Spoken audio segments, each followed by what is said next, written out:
Her 9000's Game Room. Given the fact that my YouTube channel kind of darts from being very game-based to very film-based, it will come as no surprise to say that I've seen the film The Hunt for Red October. After all, Sean Connery is in it, which I usually find to be a very good reason to give a film a bash. One of the laws of video gaming, which was laid down by magazines and word of mouth when I was a kid, was to never give a movie license any attention or any of your hard-earned pocket money. Therefore, I hardly ever computed the fact that there was a Hunt for Red October game back in its day.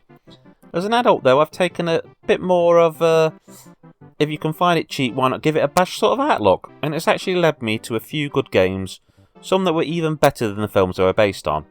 I, for example, hated the Bond movie Quantum of Solace, and yet I really enjoyed the Quantum of Solace Xbox 360 game, even if it was basically Gears of Bond. So recently when I saw a cartridge-only copy of The Hunt for Red October in an indie game shop, I thought, why not give it a bash? £5 is a good price for pretty much any SNES game, isn't it? So have you ever had that thing where you get an image in your head of what a video game is going to be like before you have ever played it? I guess this is harder now with so many adverts and stuff, but I have to admit that in all of my years, to the best of my memory, I had never seen any video or screenshots or even read about The Hunt for Red October. So I'd kind of built it up in my mind, I'd decided what it would be like, and in honesty I was pretty sure it was going to be a simulation game. There's a Mega Drive game called 688 Attack Sub, which is a submarine simulation in which you complete missions. It's very slow, quite text heavy, and you have to look at maps, sonar scope reading, coordinates. It's one of those games that you basically have to take a day off to really get into. Some find it deep, some find it boring. Well, I was expecting this kind of thing with a Sean Connery sprite on screen, and well, the plot of the movie. Well, if you want something on those lines, then you need to look at The Hunt for Red October on the Atari ST, the Amiga, the Apple II, the ZX Spectrum, the MSX, the Commodore 64, or the IBM PC. As the game on there is a combination of submarine simulator and strategy game. But that's not what the SNES got. What the SNES got was a shoot-'em-up made by Beam Software. If you altered the graphics just slightly, you could think you were playing almost any old left-to-right spaceship game. But is this a good or bad game? I find this a little harder to answer than I would like. You see, the first time I put it on, I was shocked. It was a quick game to pick up and play. That I kind of liked it.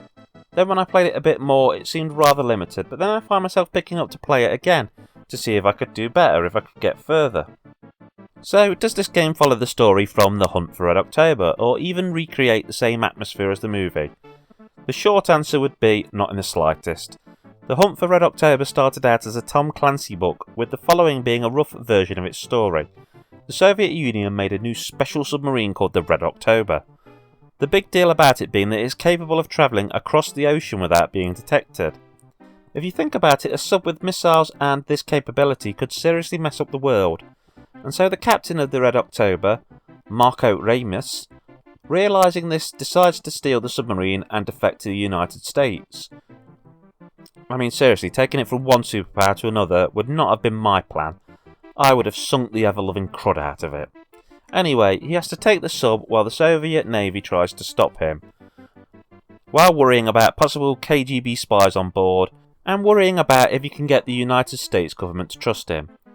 Now, for all I know, the instruction manual could paint a wonderful picture. Heck, it could have a whole breakdown of the novel in it. But as far as the game goes, well, before the first mission, you're told your objective is to escape from the Soviet Union and safely reach the United States. And this is all you get as far as an actual in-game plot goes. You get missions, none of which sound that much like anything I remember from the film, and well, that's that. Okay, so to break this game up into its components, the graphics can best be described as bright but simple. It really doesn't feel like a heap of effort was put into them. Your sub's blue, the sky's blue, the water's blue, the ocean is quite empty apart from some mines, rocks and enemy subs which are also blue. Although I'm happy to admit they're a lighter shade of blue so you never get confused. As for the ships themselves, there's a bunch of different enemy vehicles including battleships, long submarines, short submarines and helicopters, all of which are not all blue but definitely stick to a sort of blue, green, silver, grey sort of colour scheme.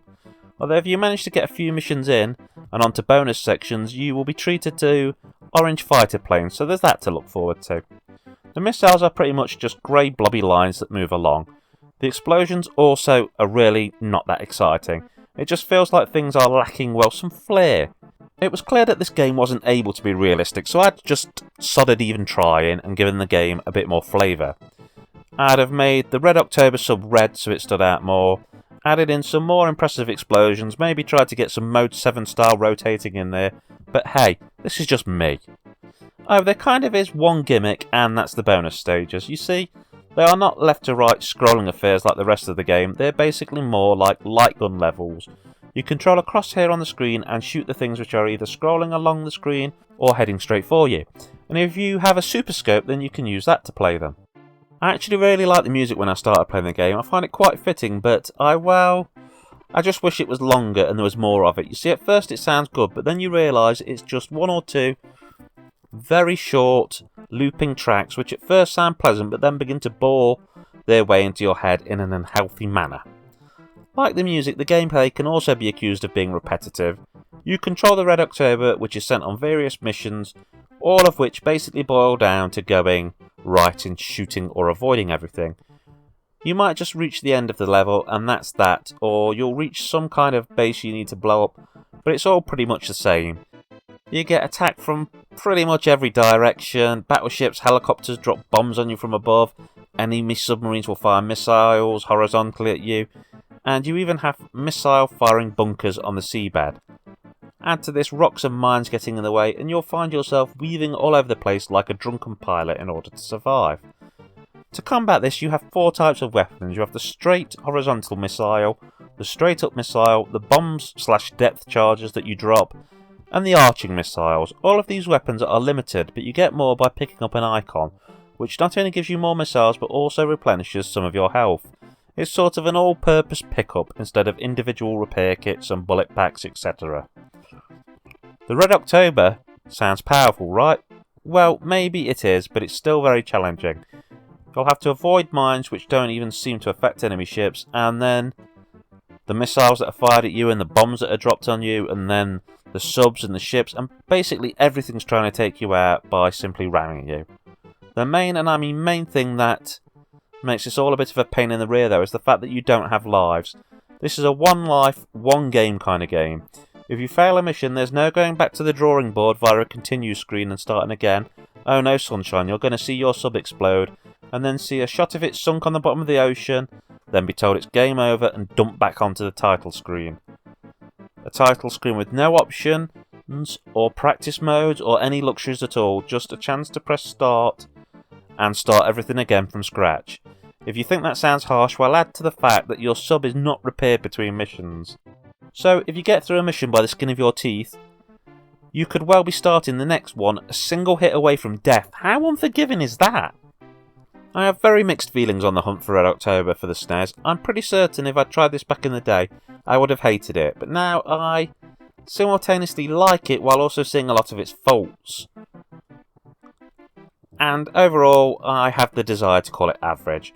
It feels like one of those games which had some good basic building blocks but was just missing something. Something which kept it from greatness. I'd give it a 6 out of 10 and qualify this by saying it's average, but for me at least that enjoyable kind of average as opposed to the dull average. You could certainly do a lot better, but you could also do a lot worse.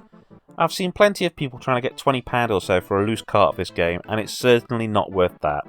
I wouldn't recommend going over £7 for it personally. And bear in mind, there's certainly a lot better games on the SNES. But if you've got a lot of games and you're looking for something you haven't tried, it's not the worst game in the world, it's worth a look. Okay, that's Kerr9000 signing off saying keep on gaming.